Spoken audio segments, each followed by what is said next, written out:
Lately, I've been seeing so many posts on Reddit and people messaging in Discord and stuff saying that they've returned to the game.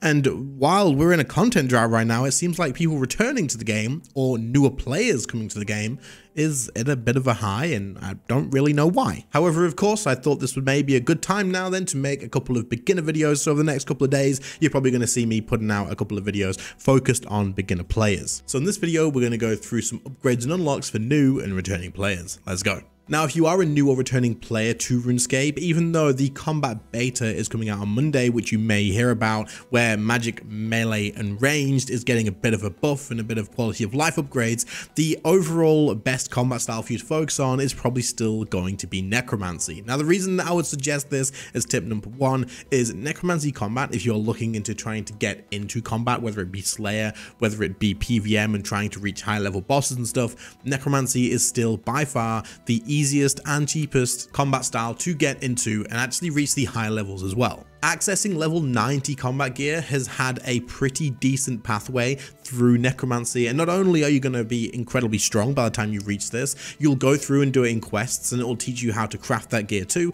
and it'll take you off into a good amount of unlocks and adventures along the way too, which you might as well do as a newer returning player. But it's also by far the cheapest option for you to get this. The tier 90 combat gear that you'll get from progressing through your necromancy quest lines and all of that sort of like gear progression is going to be on par, if not better, than the other tier 90 combat styles in the game. But on screen will be a couple of examples of why necromancy is just more realistic for the average player, which I think is a good thing in terms of giving people a good way to access that sort of content as well. So, as you can see, the cost difference between tier 90 combat gear for necromancy and other combat styles is very high, meaning the time investment to actually reach this is going to be a hell of a lot better. But it's also worth keeping in mind that necromancy, as of right now of making this video, is a hell of a lot stronger than the other styles at this level. Not to mention, necromancy being the newest combat style to the game, it is much more new player friendly and more intuitive to actually use and follow through. This means that it's going to be way less confusing. There is nowhere near as many switches, and it just flows really nicely. You're kind of given everything you would need in combat, and it feels kind of good to use. So for tip one, I would suggest focusing on necromancy as your first combat style if you haven't got your hands on it already. Now, to do this for a new player, you are going to want to start the necromancy quest line. So go into your quest log, find that, set it as your active quest, and then follow the map until you reach it. The easiest way is to find the drain or lodestone or teleport there if you already have it. One of the first items that a new or returning player will want to get their hands on is the Wicked Hood. You can get this from talking to Tam McGrubber in Burthorpe, as seen on screen now. Now, the reason you're going to want this is because it offers a lot of teleports that are super useful. Each day you can use it to teleport to rune crafting altars and withdraw some essence to get some free runes, but also it'll teleport you directly to the Wizard's Tower. You can use this to access the Rune Goldberg machine, which you should do daily, and make Viswax. I'll leave a link to Viswax in the description, but basically doing Viswax as a daily is a great way to build that coin pouch that you have for very little effort. Also, this is free, so I guess that's the best version of cheap as well. An absolutely value item that you should get at some point is going to be the Ring of Fortune. I've mentioned this loads in the past, but the Ring of Fortune is going to give you infinite teleports to the Grand Exchange, which is the marketplace you're going to be at all the time. Probably going to be your banking hub for most players as well. This thing only costs around about 1 mil on the Grand Exchange, which isn't too difficult to get your hands on these days. And also for a low level player, it has some pretty decent stats. You can just keep this as your main ring for a while and use it to teleport for free. Now, these next upgrades actually aren't things that you want to grab with in-game gold or anything like that, but it is in fact going to be from loyalty points. The longer you are a member, you are going to gain loyalty points. You can spend these loyalty points on auras, and auras are absolutely game changing for everything, not just like combat or anything like that, but skilling as well. If you're going to be leveling your account along the way, you're going to get a lot of benefits from actually using auras to boost all of the things that you do. For example, you can have something that'll increase how fast you collect fish when you do fishing, how fast you chop down trees, many different things. Anything that you think of in game that you're going to be doing is probably going to have a respective aura to go along with it. Now, you unlock these again with loyalty points, which you'll get the more time you spend as a member in the game, the more loyalty points you're going to get. Now, if you are a returning player, it's worth checking. You may already have some of these built up, and don't forget about them. You want to check out auras, see if there's any that's going to help you out on what you're working on at the time. As a newer player though, if you've been a member for a month, 2 months, 3 months, or if you buy the Premiership membership, you're going to get a big bunch of loyalty points anyway, so have a look in the loyalty store.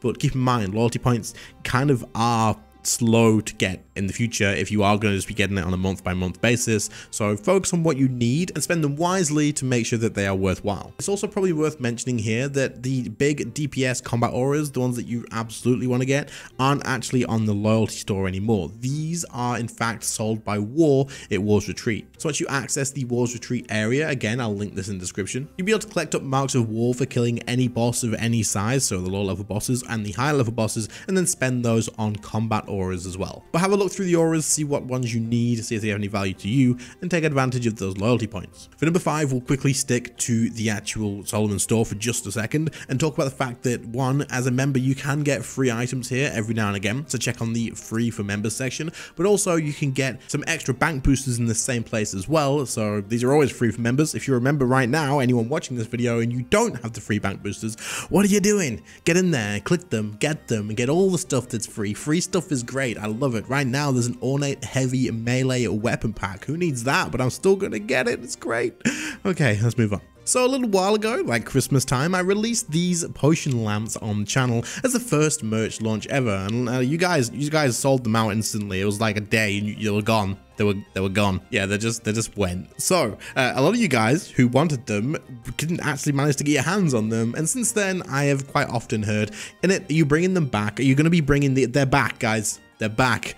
Right now, you are feasting your eyes on the Potion Lamp 2.0, which do have a couple of differences, but are just as epic as ever. They're available right now on the merch store, so there's a link in the pinned comment, more than likely, or the description. So go and check it out if you're interested, and let's carry on with this video. Nice, easy way to get yourself some extra damage while doing PVM along the way, which doesn't have a ton of requirements, is completing the quest, Horror from the Deep. At the end of this quest, you will then be able to use a God Book, which will allow you to get some extra benefits from this in combat. It's one, going to give you some stats from your pocket slot alone, but two, when you put some pages in it to charge it, you'll get different effects from all the different God Books. Again, I will link this in the description so you can look at the different God Books and stuff, and you can get yourself those benefits. But these are super cheap for what they give, and you'll use them for a long time in the future. For those of you that do take the path of the Necromancer, the people who like to summon those little ghosties and ghoulies, you're going to want to get your hands on an item along the way called a Nexus. Specifically, we'll be talking about the Death Warden Nexus, because we're naming this video on new or beginner players or returning players, right? So this is a level 60 item for necromancy. You will have to have level 60 necromancy to use this, but you will also need to have 55 crafting to be able to make it. Once you have these requirements though, it is absolutely worth crafting yourself one of these. Again, it will be linked in the description. You will be able to store all, and I mean all, of your necromancy supplies that you use for combat in here. Ectoplasm and every type of rune will go in here, saving you up to 5 inventory spaces. 5.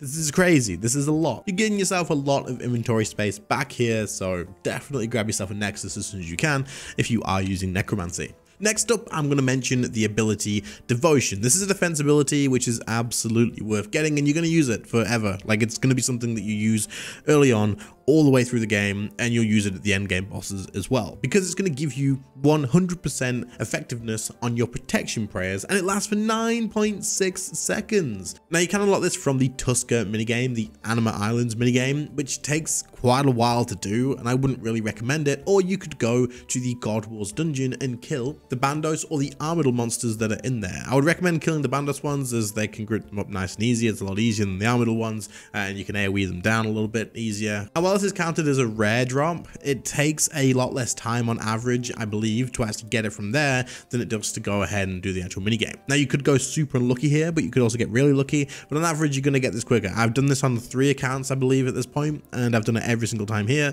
and it's been pretty quick. Like, it's been not that bad. I just AFK here with a little bit of either Chinchompers or anything that's AoE that you can, and it's pretty easy to get. It's worth mentioning that you're also going to get the Sacrifice ability from doing the same thing, which will give you a 25% of your damage dealt as a heal back to yourself. But if you actually kill the target, then it'll heal you 100% of the damage that you deal. So it's another pretty useful ability for like leveling, AFKing, these sort of things. But Devotion is the main reason you would do this, because Devotion is absolutely insane. Now, if for some reason you aren't using Necromancy, you've chosen to use Magic or Ranged, you're going to want to unlock the ability Sunshine and Death Swiftness. Now, you're going to want to complete the World Wakes quest to do this. However, there's a little bit of a confusing thing with this, and if you look at the World Wakes quest, to complete it, it's going to say you need all these other things and tons of levels and whatever. It's confusing, and you're like, I can't do that yet. But the way the World Wakes quest works is it has kind of two endings. You can complete the quest to a certain amount, and then you'll be given the Death Swiftness and the Sunshine abilities, and this bit has absolutely no requirements whatsoever. You're going to want to have some combat stats because you are going to be fighting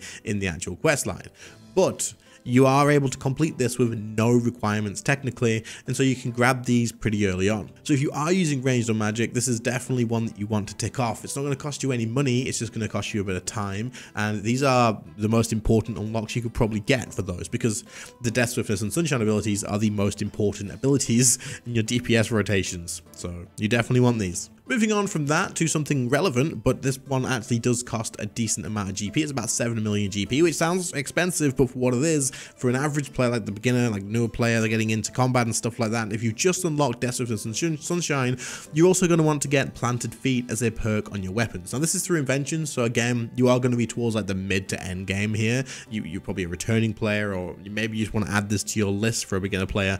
This is something you want to focus on eventually. It is going to cost you around about 7 mil to attempt this, to get just the basic version of the actual perk, which is still worth getting. But the Planted Feet perk is going to increase the duration of your Sunshine or Death Swiftness, which is absolutely worth it, because across all of the invention perks for your gear, this works out to be best in slot and the most important one to get, I do believe, in terms of damage increase. So you definitely want to grab this. 7 mil for a guaranteed roll on it though, it's pretty good. Like, I think that's fine. So if you're a mage or a ranger, make sure you take advantage of this if you haven't already. And that's all I've got for you guys today. So leave any thoughts in the comments, ask any questions that you like. I'll reply to as many as possible. Join the Discord, which is linked as well if you have any questions or anything like that, or want to be part of the community. Check out the merch as well if you're interested in the new lamps. And other than that, I'll catch you all in the next one.